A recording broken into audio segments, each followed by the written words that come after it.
Para audiens yang murid yang dihadirkan pengersabah pada manaqib online internasional pada pagi hari ini, diantaranya Romo Yai Mahya, Romo Yai Mustafa, Romo Yai Zainal Muttaqin, Bapak Yai Taufik Hidayat, juga Pak Dokter Yai Dokter Faisal Reja Adib, Bapak Dokter Yai Asghar Mardani, Ayanda Profesor Edi Sunyarto, Bunda Dokter Sari, Bapak Rafianto, wabil khusus kepada Sahibul Hajat pada pagi hari ini, Bapak Haji Yusri dan Ibu Haji Sulam dan seluruh keluarganya, semakin diberikan keberkahan semuanya, segalanya, selamanya dari Allah melalui wasilah guru-guru kita, bil khusus melalui pengersabah.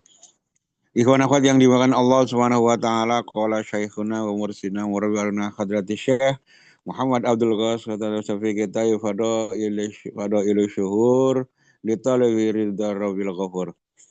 Wa amal alifu fi hada syahri al usul wa huwa jam'u aslin wal aslu qawiyyun wa aslu qawiyyun wa annal qalba aslun wal baqiya tabi'un lahu. Wal muradu bihi usuluddin as-salasa wa hiya al-islam wal iman wal ihsan. Masyaallah hadirin, ikhwan yang dimuliakan Allah Subhanahu wa taala. Guru kita pengersabah berbagi ilmu dalam kitab Fadailus Syuhur menjelaskan bulan Syawal huruf yang ketiga adalah alif. Wa amal alifu fi syahri al-usul. Adapun alif dalam bulan Syawal itu diartikan oleh guru kita dengan usul. Usul itu fondasi. Ya. Fondasi. Usul ini adalah fondasi. Jamak daripada aslun. Aslun, usulun. Fa'lun, fu'ulun. Ya. Wal aslu qawiyun. Dan fondasi ini kuat. Fondasi itu harus kuat. Apapun bentuknya, apapun bangunannya, fondasi itu utama. Ada rumah, berapa tingkat. Ini fondasinya harus kuat. Rumah yang 1 tingkat, 2 tingkat, 3 tingkat. Tentunya beda ceker ayamnya. Ukuran besinya. Nah, kedalamannya beda. Apalagi gedung-gedung pencakar langit. Itu pasti fondasinya harus kuat. Nah, jadi al-aslu qawiyun. Semua fondasi itu kuat. Kalau nggak kuat, runtuh. Wa annal qalba asrun. Dan sesungguhnya hati seseorang ini adalah fondasi. Kalau hatinya kuat, kalau fondasinya kuat, semua aktivitas akan kuat. Tapi kalau fondasinya lemah, ambruk semuanya. Ini terutama dalam hal ibadah. Dalam hal ibadah, kalau hatinya nggak kuat, nggak bisa. Kita lihat di lapangan, terkadang petani seharian panas-panasan, kuat nyangkul di sawah. Betah kuat seharian, berangkat pagi pulang sore, berangkat pagi pulang sore, kuat. Tapi dia tidak kuat di masjid. Suruh sholat yang adem, empuk kadang-kadang. Ya, udah tempatnya adem, empuk, dapat minum, kadang-kadang dapat makan. Tapi nggak kuat. Kenapa? Hatinya lemah. Hatinya lemah. Kerja seharian kuat, tapi sholat nggak kuat. Kenapa? Hatinya yang fondasinya yang lemah, rapuh. Kadang-kadang kita lihat di bulan Ramadan, ada orang badannya kekar, ototnya melingkar, tampangnya sangar, ngangkat berapa kilo, 100 kilo, 120 kilo, kuat ngangkat beban. Tapi puasa nggak kuat. Ya. Puasa nggak kuat. padahal sehat, secara fisik sehat, kuat, ya. Tapi nggak kuat puasa. Di mana letak kesalahannya? Hatinya, fondasinya yang rapuh. Ya. Sebaliknya, terkadang orangnya kelihatan lemah, tenaganya juga nggak gede. Tapi kalau karena fondasinya kuat, puasa kuat, sholat kuat, ibadah-ibadah yang lain kuat. Nah, maka di dalam tasawuf itu yang diperbaiki adalah hati kita, hati manusia, kolbunya yang dikuatin, bukan fisiknya. Ya fisik kuat perlu, tapi yang paling pokok fondasi adalah hatinya. Makanya ada hadis Rasulullah Shallallahu Alaihi Wasallam riwayat Bukhari Muslim sering kita dengar. Ala inna fi jasad ibni Adam mudghah. Ketahuilah kata Rasulullah bahwa dalam tubuh manusia ada segumpal daging. Kalau daging itu baik, tidak soluhal jasadu kulluh. Kalau daging ini baik, maka seluruh tubuh akan baik. Wa idza fasadat jasadu kulluh. Tapi kalau segumpal daging ini rusak, maka rusaklah seluruh tubuh. Ala wahiyal qalbu. Ingat, itulah hati. Ada yang bilang itulah jantung. Kolbu kita, kolbu manusia. Kolbunya Ibnu Adam. Ini kolbunya ini fondasi. Makanya guru kita mengatakan annal qalba aslun wal baqiyah tabi'u. Hati ini fondasi, yang lain itu anggota tubuh yang lain ngikut apa kata hati. Jenderalnya, pemimpin dalam tubuh kita adalah hati. Maka kalau hatinya benar, maka seluruh tubuh akan benar. Tapi kalau kolbunya ini rusak, maka seluruh tubuh juga akan rusak. Nah, maka yang diperbaiki, yang ditalkinkan adalah ruh kita, bukan jasad kita. Mentalkinkan kalimat thayyibah, kalimat la ilaha illallah dan ismudat ke dalam ruhani kita. Biar apa? Biar seluruh tubuhnya baik. Yang diperbaiki kolbunya. Kalau kolbunya baik, maka seluruh tubuh dengan sendirinya akan ngikut. Tapi kalau kolbunya ini rusak, ya maka seluruhnya akan rusak. Maka kita oleh guru kita diperbaiki, hati kita diperbaiki, ditalkinkan. Ya. Yang tadinya hati kita penuh dengan pikiran ini, dibuang. Yang ada dalam hati kita ada ismuzat. Yang tadinya kita banyak ngomong macam-macam, terus ditanamkan dalam diri kita, tidak banyak ngomong, banyak zikir kalimat la ilaha illallah. Dalam rangka apa? Supaya kolbu kita baik. Kalau kolbunya baik, yang lain pasti ngikut. Ya. Hati orang baik, maka semua pasti akan baik. Pikirannya akan baik. Orang kalau hatinya baik, pikirannya mesti baik. Ya. Pasti baik. Dan lihat sisi baik. Ngelihat orang lain juga semuanya bagus. Bagus, si Anu bagus. Ya. Si A bagus, si B bagus, si C bagus. Bagus semua. Kepala desa bagus, pemerintah, apalagi kabinet merah putih bagus. Ini kalau hatinya baik. Pikirannya juga baik, pandangannya juga baik. Penilaiannya juga akan baik. Melihat sisi positif, melihat sisi kebaikan. Tapi sebaliknya, kalau hatinya rusak, ya kayak pakai kacamata hitam.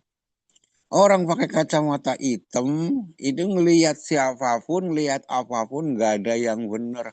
Emas aja hitam, berliannya jadi hitam, apalagi memang ngelihat orang yang sudah hitam, lebih hitam lagi. Jadi kalau hati kita rusak, semua rusak. Pandangannya rusak, penglihatannya rusak.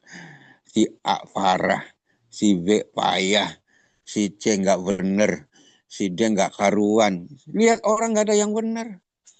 Ya, lihat pemerintahan juga nggak ada yang bener. Wah, si anu rusak, si anu parah, si anu korupsi, si ini. Ah, itu nggak ada yang bener. Kenapa? Hatinya yang rusak. Ya, ibarat orang pakai kacamata. Ya, bukan salah yang dilihat, tapi salah penglihatannya yang nggak benar, bermasalah.